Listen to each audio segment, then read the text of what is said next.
Welcome everyone. Welcome back to the Good Friday edition of our Funding Fridays webinar series.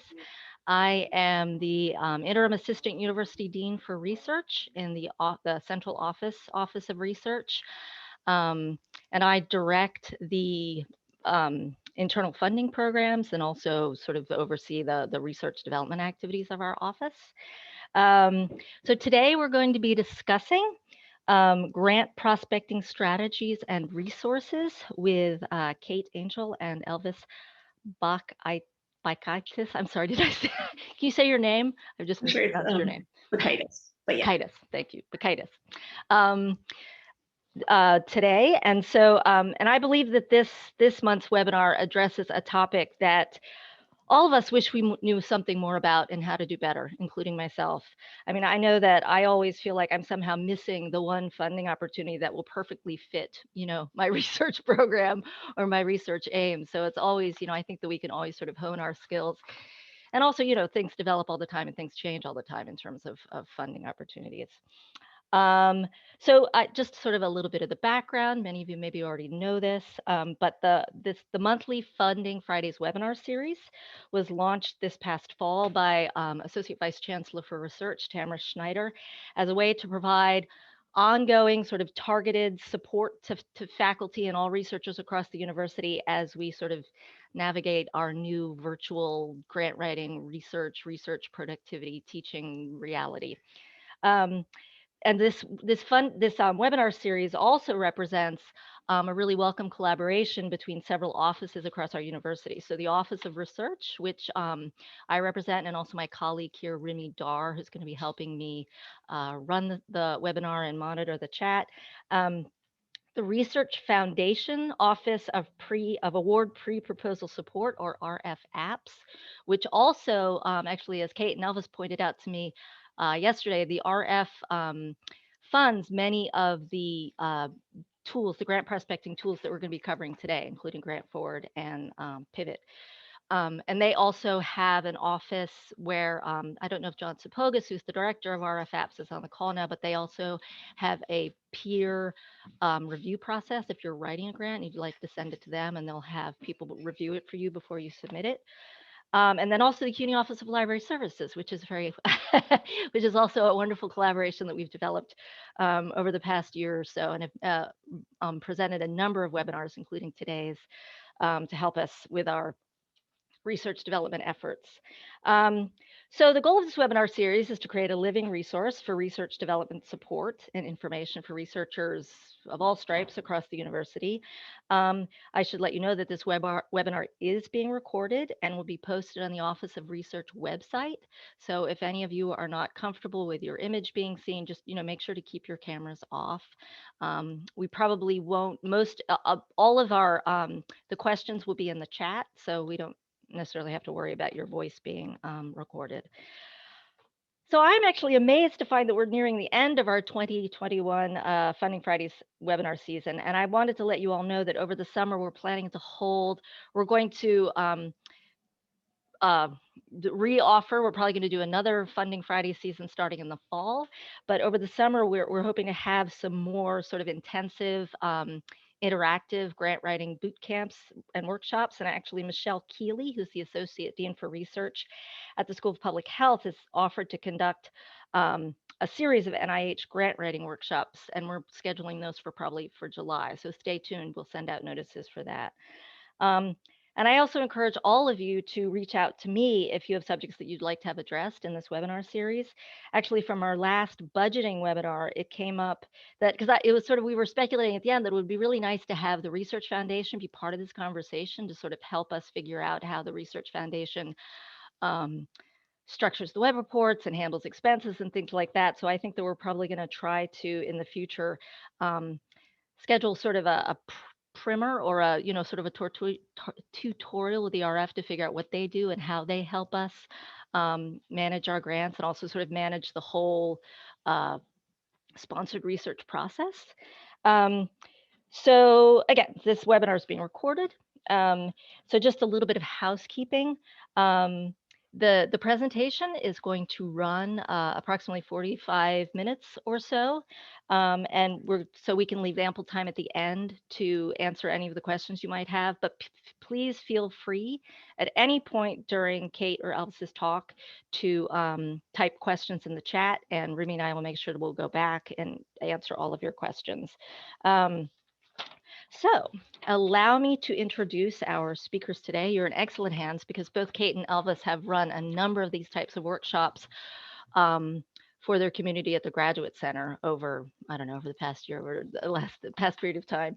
So Kate Angel is an associate professor, coordinator of library instruction at LIU, Long Island University at Brooklyn, and an adjunct reference librarian at Cuny Graduate Center. She holds a BA from Wesleyan, a master's in library information science from St. John's University, and an MA in psychology from LIU Brooklyn. Kate's research interests include information literacy instruction, assessment, and the history of medicine. And she has, I had mentioned, conducted several workshops for the Graduate Center community on grants for the social sciences and humanities. Elvis is the interim head of reference at the Graduate Center Library, and she's also the coordinator of the Open Pedagogy Fellowship, Open Knowledge Intensive, and their Open Educational Resources programming. They are proud to serve on the University LGBTQ Council and CLAGS, and the Center for LGBTQ Studies, and the LA CUNY Diversity and Multicultural Roundtable. So as I had mentioned, Elvis and Kate have done these types of workshops together. And I actually have, because many of our webinars in the past have more focused on science-based federal agency funding, such as the NIH and the NSF grant writing. I actually have asked Elvis and Kate to focus a little bit more sort of on the humanities and social sciences, oftentimes because I know it can be a little bit frustrating and confounding if you're not going after the large agency grants to find some of the less known foundation grants and other funding opportunities there. So thank you very much all for attending, and please, Kate and Elvis, take it away. Thank you, Effie and Remy, for the opportunity for Elvis and I to speak today. Very excited to be here presenting. I'm going to begin by giving a demonstration of Pivot, which is a grants database that you should be able to access via your CUNY library websites. I'm going to start by sharing my screen. Okay, and the CUNY that I work at is the Graduate Center, so I'm going to navigate through the Graduate Center's library website. Okay, so it's a ProQuest database. So in order to access it, we could go to databases, A to Z.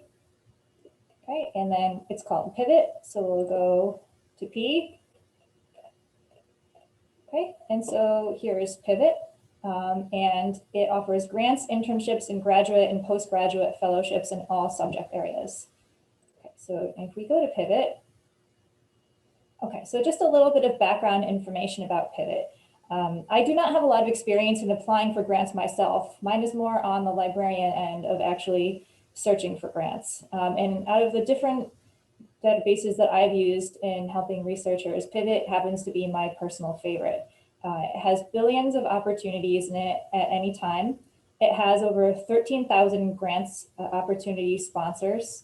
And it actually allows you to create a personal account, which I highly recommend doing, because you will get a lot of perks of doing so. And some of the perks are listed here. So for example, you'll be able to keep track of funding opportunities.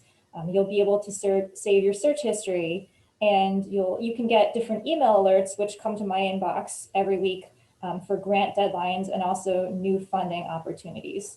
So you could create an account here.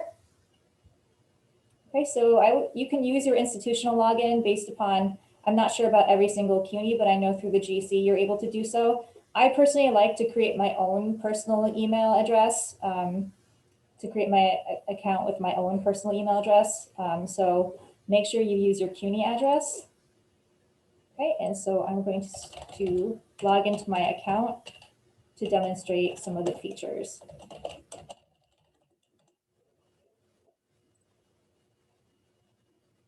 Okay, so this is going to be the home page for Pivot. Okay, and the first place that I'm going to begin is I'm going to show you how you could claim yourself a profile. So I'll go to the very top, my name, and I've created a pivot and a profile in Pivot. If you have not done that, if you're a new user, instead of saying your profile, you'll get an offer at the top to claim your profile. So claim your profile essentially just means to set up a profile. So I'll show you my profile as an example. Okay, so this is just a very simple profile for me that I've set up. So once you've created a profile, you can list your affiliations, your degrees, your research interests, publications. They make publications very easy to include. When I set up my publications, I literally just had to copy and paste the title of my articles, and the system immediately found it and pre-populated it for me. It was very user-friendly. So there are a lot of perks to claiming a profile. It's not necessary. You can still search for opportunities in Pivot without setting up this profile. But some of the benefits are that you'll get increased funding matches, alerts that are specifically targeted to your research interests, and also people with similar research agendas can get in touch and find you as collaborators. So to me, that's a major, as someone who prefers writing papers to writing alone, that's a major asset to me of something like Pivot. So you'll see in my profile, based upon some of my research interests, they have set me up with 136 funding opportunities that Pivot thinks would relate specifically to my research in library science, and specific funding opportunities for my particular department, which would be the library. So definitely recommend creating a profile. But now I'll go back to the home page. Okay, and I should say there is a lot of great documentation freely available on YouTube for using Pivot. And on the home page of Pivot, you could access the YouTube channel in the bottom right-hand side, but I'll also happily send you the direct link in chat right now. And these are all going to be short videos which will explain the ins and outs of Pivot and maybe cover anything that I was not able to demo today in this one particular session. They're excellent training materials on YouTube. Okay, great. All right, now that we're back on the page, okay, let's go up to the funding tab and we can start exploring search options for looking in Pivot. Okay, so we'll go to the top left to funding. Okay, there are a number of ways that you could search Pivot for specific opportunities, and I'm going to go through a few of them. But as Effie had said, she had asked if we would specifically demonstrate finding some opportunities in social sciences and humanities. So I'm going to begin with this colorful circle here in the middle. So I think some people who might especially enjoy images and visual learning would enjoy this. It's telling you that right now there's $72.97 billion of funding available via this website, which is incredible. So you'll see major subject areas are listed to the closest of the circle. So let's go to humanities and arts are up on the top left. Here we go. So there's going to be 11.75 billion allocated for arts and humanities here. So if you want to just browse specific opportunities within a sub area of arts and humanities, you can go further out into the circle. So here, if I go, let's say I want to look up media arts. Okay, I'll see there's $1.33 billion for that. And you can go actually even more granular than that. So let's say specifically for film or cinema or video. I can click on that little slice. And what it will do is it will take me specifically to opportunities related to film or cinema or video. Okay, so these are going to be 263 results in this area. And so we can use this as an example to begin talking about how we can start to narrow down searches. Because of course, when we're doing any search in a database, we want to make sure that we're not being overwhelmed with hundreds or thousands of results. So the key to that is to use some of the filters on the left. Some I'd like to point out here. So in the past, when Elvis and I have co-led these workshops, mostly been for Graduate Center students. But since this is specifically targeted to faculty, I want to particularly show you some specific types of applicants that would be beneficial to you all to save. And these are all about time-saving devices. So on the left-hand side, one thing you could do is where it says applicant types. Okay, so if we go to the more link, okay, we're going to get many different types of applicants. So based upon where you believe you fall in your career, you could limit to the specific link. So for example, let's say that you are early career and emerging in field.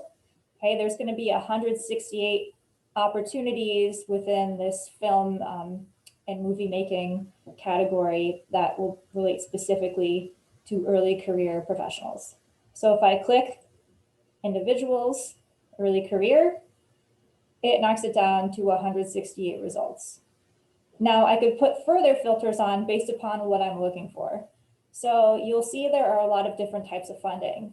Okay, so Pivot is not only for grants, it actually has a lot of other different types of opportunities in it.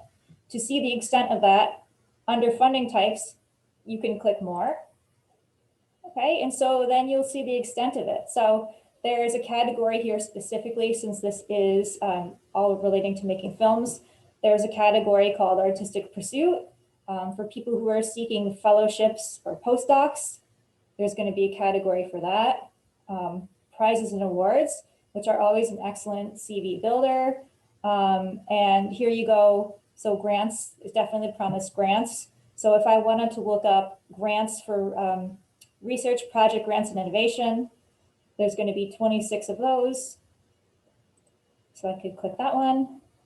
And once again, it would further narrow it down.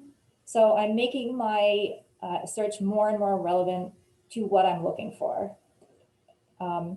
Another type is if you're looking for a specific type of funder, Pivot's also going to offer you different types of funders. So based upon if you're looking for private or nonprofit, if you're looking for professional societies, okay, there's going to be all different types of funders you can also explore. Currency, so that's one I haven't really used before, but if you want to limit it to US dollars, and then the country of the funder as well.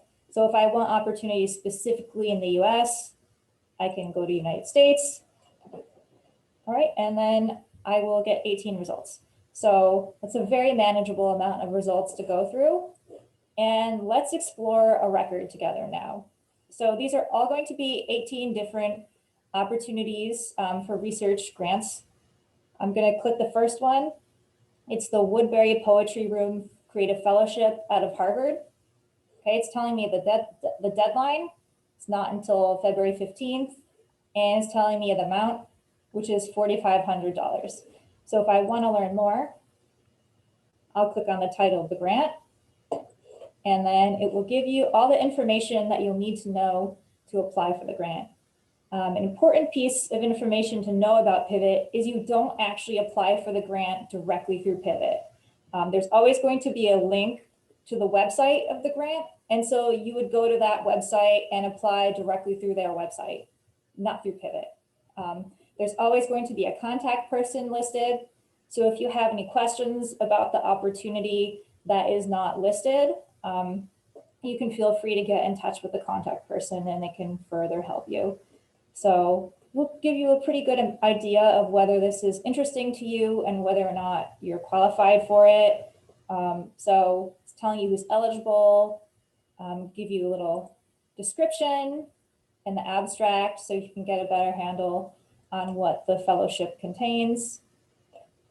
Okay, and then there's some helpful features as well. So let's say you're pressed for time and you'd like to come back and remember this fellowship. What you could do is on the right-hand side, there's going to be a track button. Okay, so if you click track, okay, so what I've done, it turns into a little red flag. So that means essentially that I've saved it to my Pivot profile. Okay, and I'm going to show you all the tracked opportunities where they're saved en masse in a little while. Let's say you have a colleague that you think this would be a perfect opportunity for. You can actually share this, okay, directly through their email address or if they have a Pivot handle. So you can share this with others. Okay, let's say this looks like an excellent opportunity to you and you'd like recommendations for similar opportunities, you can click see more ops like this. And then another great feature is, let's say you find an opportunity that you'd love to get a collaborator on, you'll get 113 recommended from your own institution, and then over 500 from other universities and colleges. So if I click 113 from inside your institution, okay, so you might see some familiar names here. So you'll see faculty from the GC, Queens College. Okay, so these are other people working within the Cuny system that you might not know about, especially if you're early in your career, that you could consider reaching out to. And you'll be able to learn about their backgrounds by clicking on their name. And then you will get their pivot profile. Okay, and you can contact them if that's something that's of interest to you. So this is very good also for professional networking. Okay, so if I go back to the funding tabs, okay, so I had shown you how you could browse by this keyword wheel. You can also search for specific keywords. You can search by a specific funder. So does anybody in attendance have a specific organization that they might like to try a search for?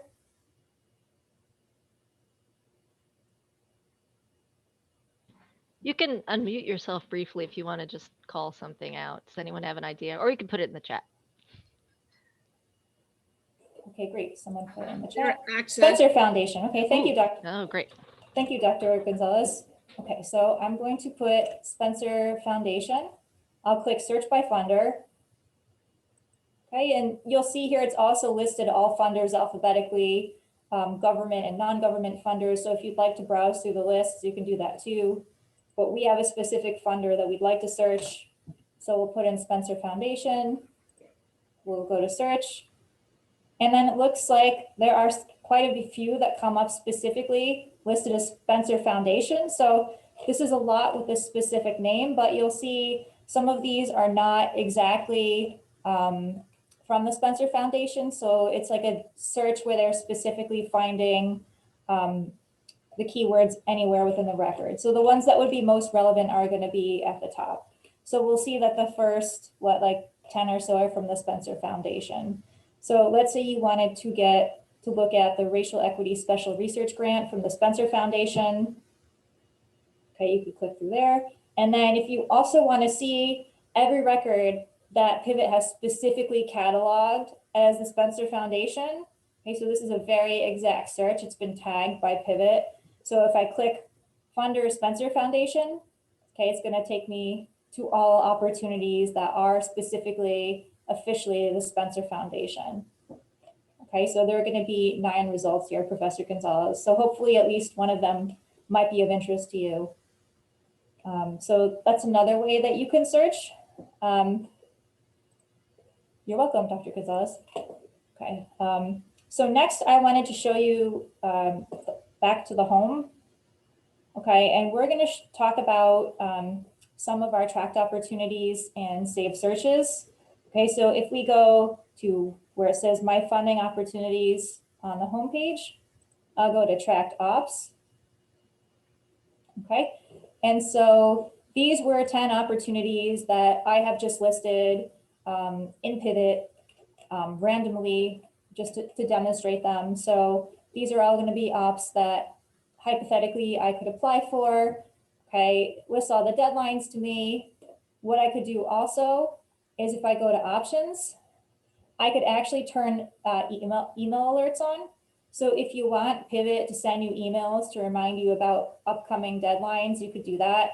You could also add like an alarm clock style deadline reminder. You can share it with people. So there are a lot of ways that Pivot can help you track these opportunities to make sure that you do not miss the deadline. Okay. Also on the left-hand side, so let's say you found a search that you think is going to be really helpful, but you don't have time to look for all the opportunities. Pivot allows you to save your searches. So if you were to save a search, you could go to saved searches, okay? And then it would actually allow you to come back and to look at your different searches. So for me, let's say I want to look at the sample. Okay, so it didn't give me any for this week. That's fine. No new searches, no new opportunities related to my original search were released this week, but the 30 from my original search are still available.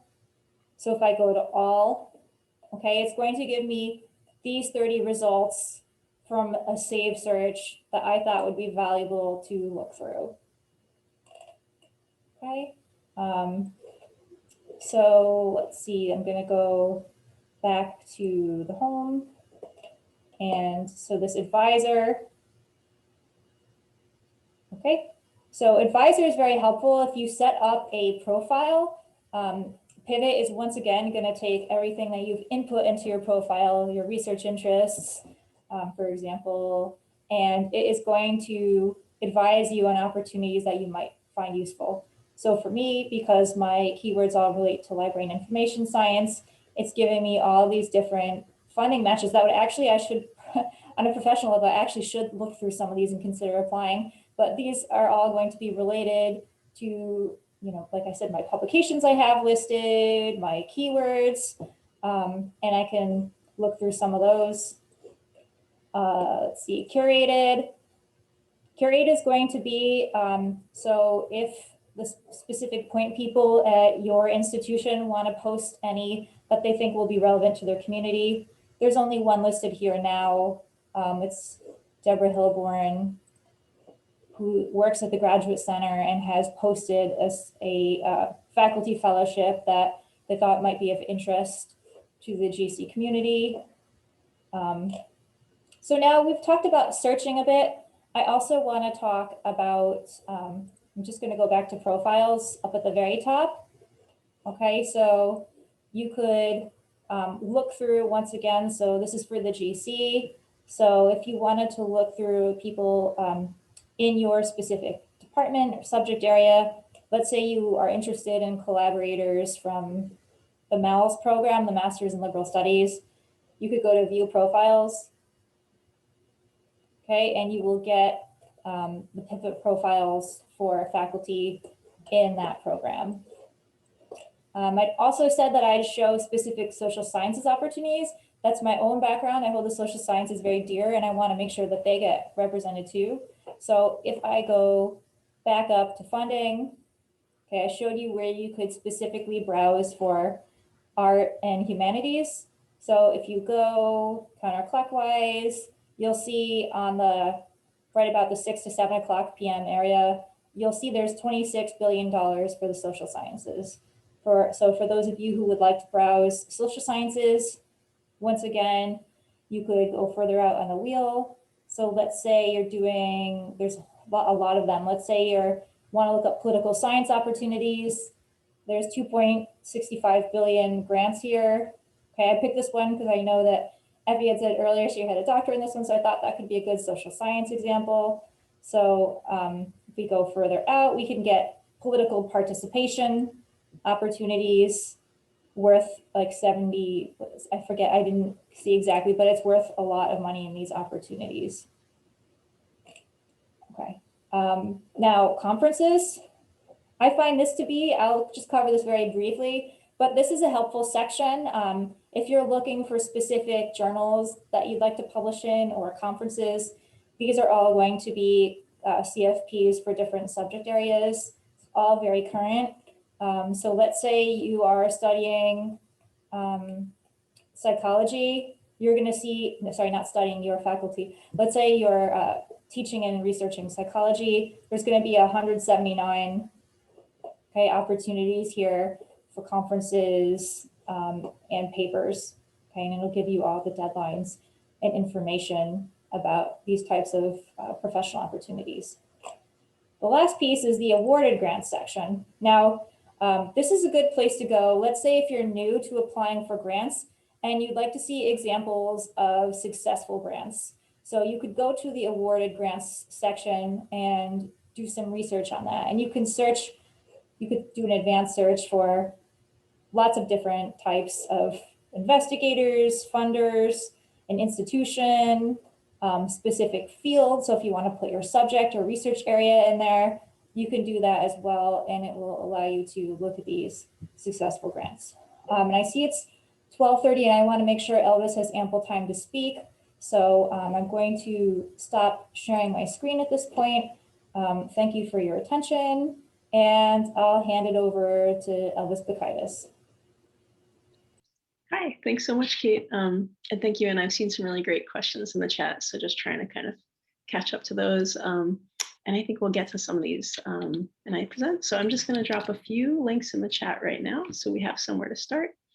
And give me a second, I'll share my screen. Okay. So,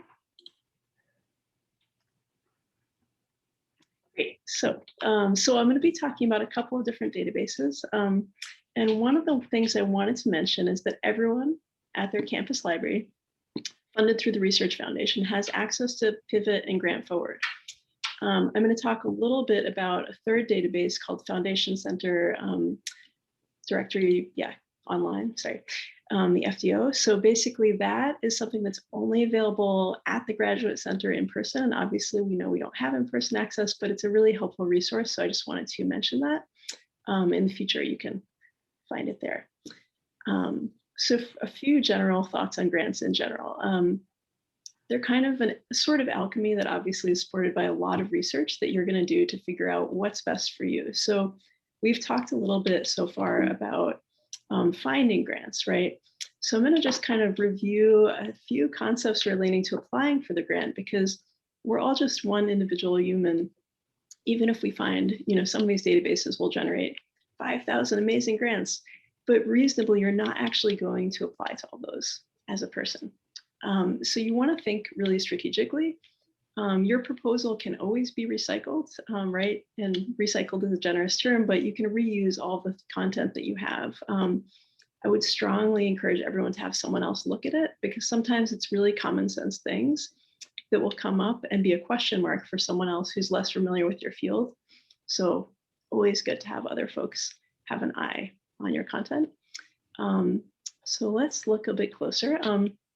So budgets and terminology.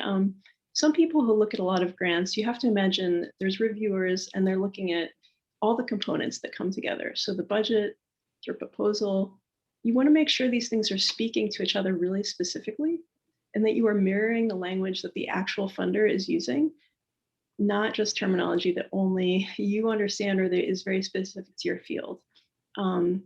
With large grants, you can think about building in accounting work basically to help administer the grant. So sometimes that budget could even be up to $10,000, depending on the size of the grant. So there's just a lot of things you can put into budgets, and you want to read really closely. And once you start looking at a few different applications, you'll realize that some things are completely left out. But it's completely okay to reach out to the grant funder and say, hey, I didn't notice whether there's a limit or restriction about administrative work, right, overhead for an organization. All these kind of things are things that you can ask about. Different types of grants obviously have different terminology entirely. So government grants are sort of their whole separate thing, and I'm not going to get into that, but I would strongly recommend folks take a look at all the really hyper-specific government-related terminology before you apply for those grants. Because we're librarians, I just had to do a quick little pitch for the importance of public-facing components. So what I put on the slide is just some examples, but I don't know if people are familiar with Cuny Academic Works. It's the institutional repository. There's a growing movement towards open scholarship, right? Scholarship that is published somewhere that other people can see. If you're from one of the STEM fields or you've applied for government grants and research before, you may be very familiar with this, because it is actually required that you share not only the publications related to the grant, but actually the data itself. So we recently had a workshop about that topic entirely. And if you do have questions, I would suggest reaching out about data management and that type of issue. Okay, so obviously there are many things that can occur. I'll kind of move quickly through this, but you can always inquire, especially for larger grants, to see the reviewers' comments and just say, hey, what happened? Maybe they'll actually share that with you. It's super helpful because you may want to apply next year. we're going to also look into, especially in the foundation directory online, who did they fund? So you can kind of get a sense of what types of projects are being funded, and that can help you strategize for the next time. The things you will not find in these databases, which I think are really key and important, you will not find the actual text of successful proposals. So you have to make friends with people who are also applying and just kind of, build up a network of folks that you know, because that's something that you're never going to find published in a database. But it's very useful to see how people are structuring those. You'll find sample proposals, but not the published actual ones. And finally, you're not going to find a way to track your own application process. So I think that's just something to keep in mind, that if you do apply, there's a lot of series of different deadline components that you need to keep track of. Once you get it, obviously, you want to look at the reporting, number one, and the deadlines. But the main thing is that, especially with bigger grants, they may not want as much detail as you actually think that they would theoretically. So before thinking that you need to save every receipt, look at what they actually need. Mellon Foundation grants typically, for example, do not require that kind of detailed level reporting. So just good to know. And there's always flexibility of what you do with your actual money. Here's a couple of terms that come up. So pre-solicitation notice is for government grants, and you'll see that category in the databases that we'll look at, basically saying, hey, we will be putting out a CFP, but we have not yet. Awarded projects, that term in these databases means what has been funded already. So moving on. Okay, so we're going to actually look at this live, but Candid is basically a component of two things, GuideStar and Foundation Center. What's really great is that once everything hopefully reopens in the world, you can physically go to their office and sit with them, and they will work with you one-on-one, and it's very helpful. They have a whole suite of databases that we don't have access to at Cuny, but you can physically go in person. It's their offices in Lower Manhattan. Any New York City resident can do this. If you have a nonprofit, you could bring 3 or 4 individuals with you. You could bring a class. So highly recommend that people consider visiting the Candid folks in person. It's a great resource for everyone. Okay, so we're going to actually look at this for a second. Let me just go back to my browser. Great. So because Foundation Center and Candid are both so big, they rely on something called the philanthropy classification system. So that's one of the first links I put in the chat. And why we want to look at this, not only as librarians, but just in general, is that basically this structures the way their search works. And it's going to really impact what results are coming up with you for you when you search in the databases that are run by Candid. So for example, populations, it's talking about who is being supported by the grants. If we go down to the hierarchy and we start sort of expanding some of these, we see that they're a little bit idiosyncratic in a way. You might not, think, yes, okay, I want to research, LGBTQ people. Maybe you were using a different phrase or a word, right? So it's really important to use the exact terminology when you're searching in their databases. So I'll pause there with this, but we'll come back to it because it's actually very helpful. And the hierarchies relate to a couple of different categories. So population, transaction type, and support strategies are also ones I would highly recommend taking a look at. Okay, if you are a Graduate Center student or faculty, you would go here to our LibGuide to find all of these grants and funding databases. If you do not work or teach at the Graduate Center, this is an example of different college at Cuny. So basically, you can go to G for Grant Forward, and it's going to be listed under your A to Z databases on your college website in the library. So if we open Grant Forward, which is not related to this philanthropy classification system, but I just wanted to show it. It's kind of the main competition or corollary to Pivot, which Kate wonderfully sort of demonstrated.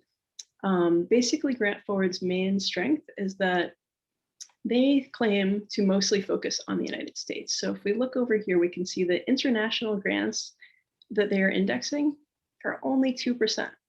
So if you were looking for a database that is it's made by academics, it claims to be for academics, it has all the proper terminology for a scholarly search, and you want to only focus on the United States, I would definitely suggest Grant Forward.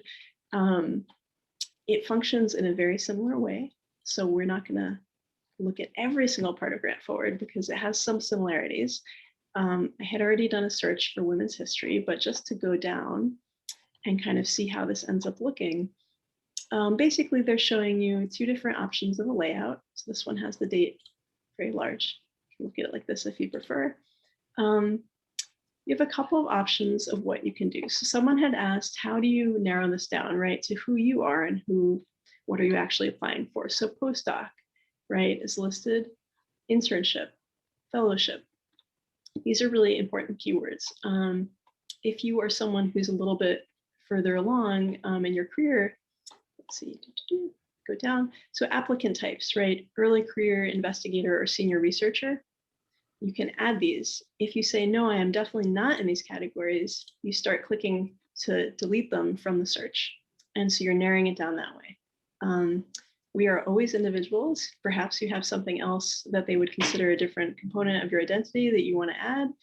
If you're not an organization, you can just go and take out all the organization grants. So just remove those entirely, and that will be that. So couple other things. So basically you can search a little bit and kind of narrow down the types of what you're looking for. You can also do that with keywords, but I think in these databases, it's best to really start in a broad sense because otherwise you will filter out too many things. So if I kind of start scrolling down, let's say I'm interested in kind of saving this for later, I can click this little tag and I can start adding tags. These are ones that I've used before. I could add a new tag. I can go to manage my grant tags and start playing with them and giving them colors. But basically it's to make it user-friendly for you because you're gonna be coming back here and thinking about how to use these and maybe consider applying. Once I click into this, again, as Kate mentioned, we are not applying to the grants directly through Grant Forward, right? So you're gonna click out to go to the source of the whole CFP or to the application itself. I also have the option to save the searches. So if I would like to, I can go and see what my saved searches are. I don't have any, so I'm not going to click there. Awards basically shows projects that were already awarded. Why would I look at this? Maybe I want to say, I am either just curious. I know that someone applied in my department and they did not get something. Let me see what else was awarded instead. How are those projects structured? Let me see what I can get kind of from looking into this. If you want to look at researchers, this is where it starts to sort of pull in, as Kate was showing, other people from your institution will immediately start to populate. So I don't know any of these people, but just by having a GC email address, suddenly I'm connected to them, right? So maybe there's someone who has very similar research interests and you want to reach out to them. This could be an interesting way to build collaboration within your community. And of course, it can go outside of your institution, which potentially makes it more interesting just to cross-pollinate who you're collaborating with. So let's go back to our grants. So with the saved searches, what's really great about this, so I don't have any, but if I did, you can kind of set the amount of times that you actually want them to email you about them. So you can save the search and then say, yes, every Monday, I would love to hear about this. And hey, maybe in a month it's not working out. So you come back and you say, okay, actually, I just want to know about it, every 2 months or every 6 months, send me what's going on with this style of grants. A lot of this is going to take some time and research. So I would strongly encourage folks to set aside some time to look into all of these things because they're complex and even just kind of navigating. So moving on to a different product entirely. This is the Foundation Directory Online. Very helpful, kind of coming from the place of searching and getting a sense of what's out there in a macro level about funders in general. So let's look at what we can search for just to give us a sense, right? Okay, so looking at this, we have some search terms. You can even add more search terms. This is a place we're not searching for grants directly in this database. We're trying to get a sense of who are the funders. I want more information about them and what do they fund, right? And how much funds do they have? So the two main things you want to focus on here are the subject area, what needs funding, and the geographic focus. These are the two most important keywords on this page. If you want to look into specifically who works at an organization, you can start to kind of click down and look at individuals. But basically the subject area and where the funding will be used are the primary focuses. And I would suggest keeping them quite broad as you start. So actually, let me go to one example. Sorry. So I searched by keyword just out of curiosity. Say, hey, I'm into zines, which are like artist books. And I searched it only as a keyword down here. You can put a little asterisk to kind of make that word do a little more work for you. So now it's going to search for zines or zinester or other associated things. It's okay if you don't know what a zine is, but it's a very hyper-specific thing. So I searched for that and I found 36 grants that in some way mention zines. Okay, so I'm demonstrating here how much information we can really glean from this database, right? You can kind of get a sense of, well, who created these grants? Who was the recipient?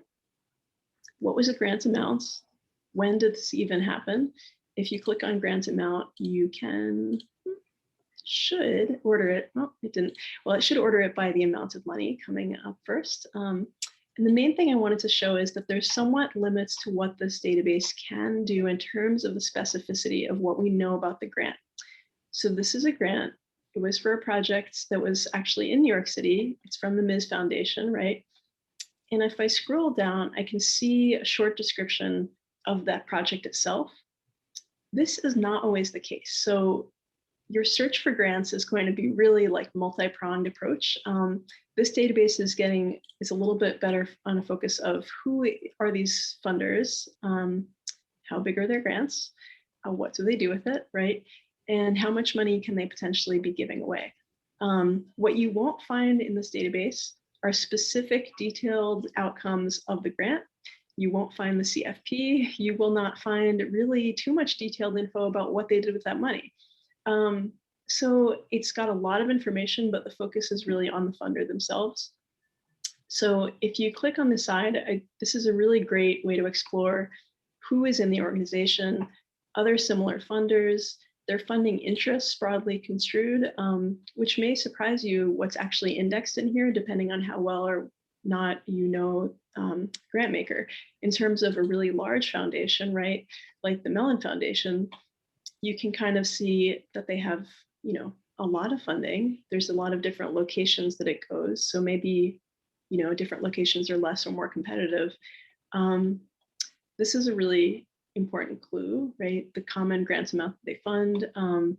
So all of the recent grants, who they're given to, are all indexed in here and the primary subjects. So all of these keywords are super important. So kind of start to index, what keywords are being used for what you're interested in. I might have thought, social justice or, other kind of keywords, but they're using the phrase social rights. So just important to have that match. Finally, on this database, you can also, if you have the desire to get into the exact 990s from the government, you can start looking at those. So if I click on this, if I really desire this level of detail, immediately you can search through the entire 990 of an organization. The Mellon Foundation has an over 1,200 page 990. So there's a lot of information. The foundation directory says, hey, you may not need to get to this level of detail. They're trying to design these pages to make it so that you don't have to do that level of research anymore. But if you do, that is where it is and it's there for you. Okay, I think that's about all that I have. I just wanted to mention that Candid has another database called Grants to Individuals, also available at the Graduate Center or on site at Candid's workshop headquarters in New York City. This is very helpful, obviously, for individuals. So, for academics, this would be a good place to search because it's really designed for fellowships, artistic projects, anything within the humanities involving arts funding. I would suggest going here and exploring what's out there. So I want to leave some time for questions, and I see there maybe are questions in the chat. So I'm actually going to stop sharing my screen, but I hope this was helpful. Yeah. And thank you for your time. Thank you so much, Elvis and Kate. I see that Elvis and Kate, you guys have been doing a pretty good job of answering a lot of the questions as they come in, but I'm going to go back to the beginning. But I have to say, I didn't, thank you so much. I didn't realize sort of the networking opportunities available, particularly from particularly from Pivot. Because one of the questions that we often get in the Office of Research, because we run a lot of collaborative grants, is how can I find people across the university that sort of work in the same areas that we do? And I didn't realize sort of the resources, the opportunities here for actually finding other people across CUNY that do research in these areas, have either received these grants or have a Pivot profile or actually, maybe I'm going to try to go back to the beginning. One thing I would be remiss to say as a grants officer, and my good friend Adam Greenberg, who's the grants officer at the ASRC, reminded me, definitely use all these resources to search for funding opportunities. However, all grants have to go through your Office of Sponsored Research, through your grants office. So definitely do not just go off and say, oh, I found this funding opportunity and just apply, because all these need to go through your grants office. And also, I mean, to be fair, you should also just reach out to your grants office as an additional resource as well, because many of them also use these databases on a regular basis and can certainly help direct you and provide information for you and support you in this. Effie, do you mind if I jump in Oh, for a second? absolutely. Hi, it's me. I'm Adam. Also with Pivot, I mean, it's been a while, but I know the Research Foundation originally are the ones that own Pivot. They're the ones that did it, and all the profiles from everyone in CUNY from their websites were uploaded into it. So there's a chance I don't know when the last time they did that was, but everyone should have a profile. The issue with searching for people that have like interests is that not everyone has claimed their profile and updated it correctly. So, I mean, that was an initiative I tried a few years ago, but it was way too big for me, to be honest, to reach out to the rest of CUNY to get everybody to claim their profiles. So it would be easier to network within CUNY. Well, that's interesting. Okay. Thank you, Adam. Well, maybe I don't know. That sounds like a future project. We can talk about that. Okay, let me just go through the questions and see if, so there was a question about, are the searches automatically saved? I think you might have answered that, Elvis, but do you want to maybe just say a word? Sure. Yeah, so basically there's a place in Grant Forward that says history. So if you click on this little word that says history, it will show you the search history that you have. So the keywords and phrases that you've used in the past. By clicking save your search, what you do is start to generate an email that will be sent to you. So that's if you would like to get an email alert or update, and the frequency of that can be adjusted in Grant Forward. So you just have to log back in and say, yes, I would like these less frequently or more, depending on what that is. So yes, two different things. Well, it looks like, Elvis, you already answered this again, but somebody wanted to know if you can narrow the search option down based on eligibility. So for students that are looking for fellowships, master's students versus PhD students, or even undergrads. Yeah, I guess I'll just speak to that so that it's super clear, because I think it's tricky for master's students, right? Because most opportunities are really, not most, but a lot of them are tagged postdoc or for doctoral students only. So you have some limits as a master's student. So you want to think of yourself as in two ways. One, you're a graduate student. And secondly, you're an independent scholar. Because basically you're going to be sort of competing, against the entire world of independent scholars. So becoming a doctoral student really opens up an actual whole world of financial support that's specific to doctoral students.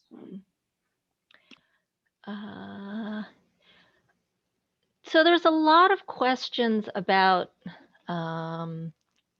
so access to these databases, which I know comes up, and I mean, maybe this is sounds like we need to, I don't know if there's anywhere that this information is collected. I wish there were more, I don't know, maybe some of the grants officers on the call know this, or maybe even some other librarians, but I know that different campuses have access to different databases. I mean, aside from the ones, everyone has access to the ones that are on the RF website, which is Pivot and Grant Forward.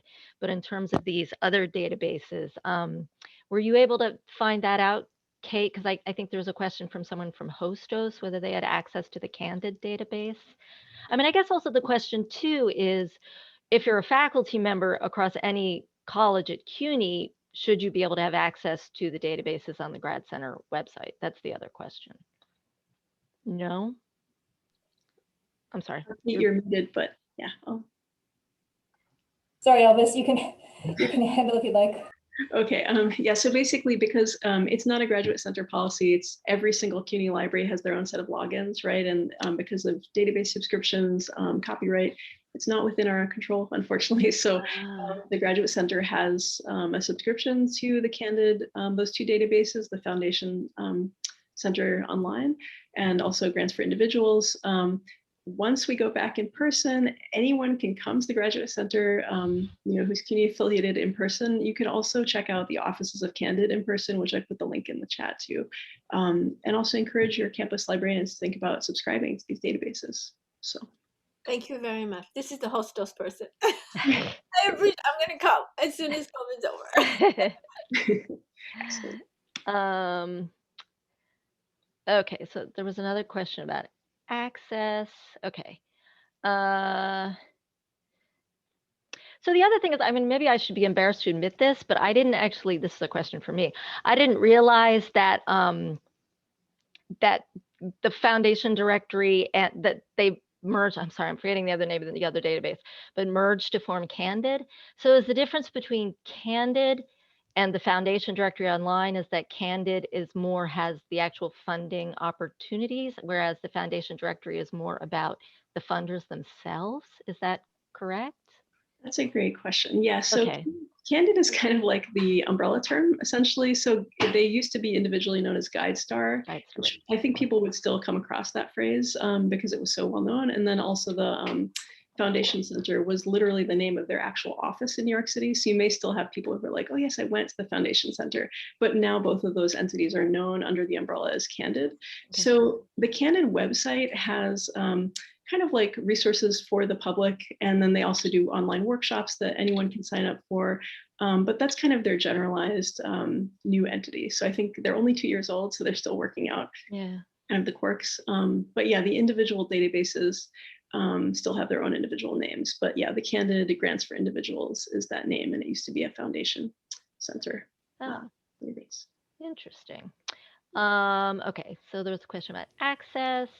I do also just want to add one more thing about the foundation directory that I just put into chat. So when certain NYPL locations are open, people are also welcome to go to those locations and use the foundation directory on the premises. So I put that link in the chat pretty recently. So that is something also to keep in mind.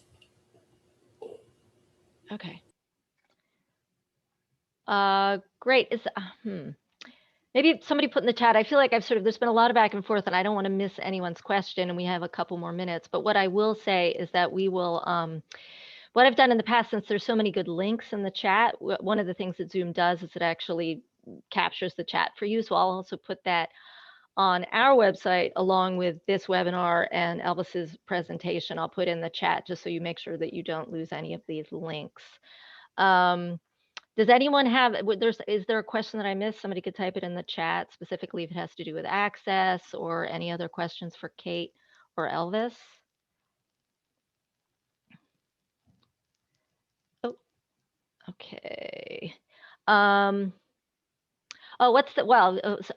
Professor Katai wants to know which is the best way to reach you. I presume you mean Kate and Elvis? Not me, but are you both available? You know, if people email, are you available to consult with people about this or talk to people about these resources? Kate and Elvis? Oh, sure. Okay. Definitely. Yeah, I would also, yeah, in addition to us, I mean, I just wanted to add that there's probably someone at your campus library who is also very familiar with these databases. So if you're already in contact with someone who, works at your campus, feel free. And then also the Research Foundation.